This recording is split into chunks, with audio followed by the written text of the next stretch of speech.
আসসালামু আলাইকুম, বিসমিল্লাহির রহমানির রহিম। সবাইকে স্বাগতম আমার চ্যানেলে। শুভ সকাল। নাস্তাটা তৈরি করতে তো রান্নাঘরে চলে আসলাম। রুটি আর আলু ভাজি বানাচ্ছি সকালের নাস্তা। তারপরে তো গতকালকে ভিডিও ছেড়েছিলাম, তোমরা অনেকে আমার ছেলের জন্য দোয়া করেছো। আমার ছেলে আল্লাহর রহমতে তোমাদের সবার দোয়া ঠিক মতন জাপানে পৌঁছাইছে।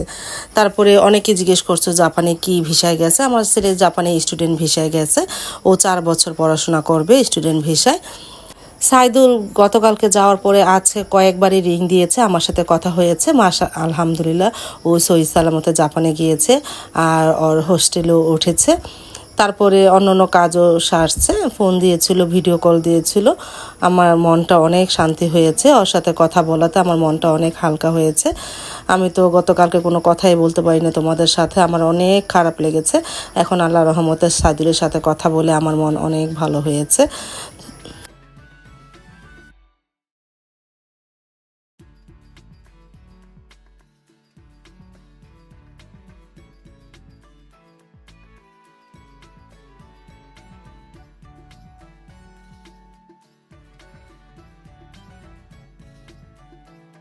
সাইদুলের বাবা তো সকালে নাস্তা খেয়ে একটু ভাগাকুল বাজারে গিয়েছিল, নদীর খলা মাছ আর নদীর চিংড়ি মাছ এনেছে। দেখো ছোট ছোট সাদা চিংড়ি মাছ, এই চিংড়ি মাছ খেতে খুব ভালো লাগে, নদীর এই চিংড়ি মাছগুলো।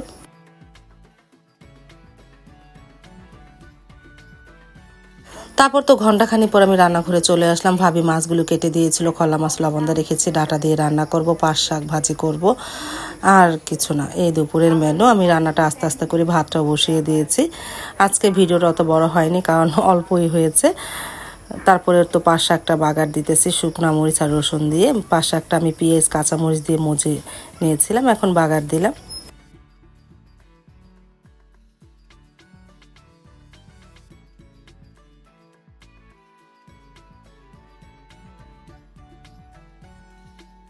এই যে পাঁচ শাক ভাজিটা হয়ে গেছে, আমি একটু পরে নামিয়ে ফেলবো। আর খলা মাছটা ডাটাটা ভাপ দিয়ে নিয়েছি, খলা মাছটা মেখে চুখে রান্না করব।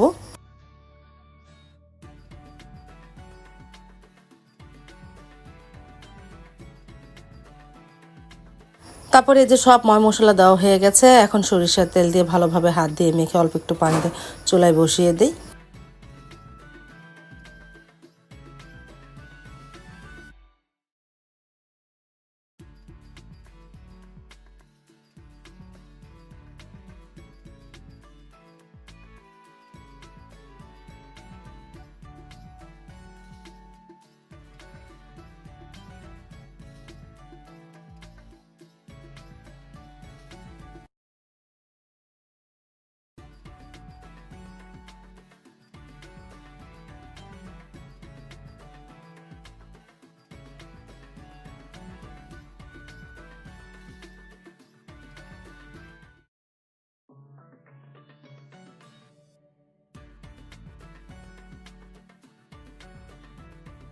খলা মাছের তরকারিটা আস্তে আস্তে হচ্ছে, ঝোলটা আর একটু ঘন হলে নামিয়ে ফেলবো।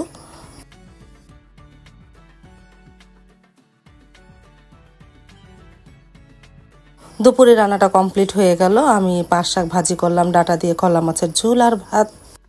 আজ তাহলে এই পর্যন্ত, দেখা হবে আগামীকালকে নতুন আরেকটা ব্লগ নিয়ে। আল্লাহ হাফেজ।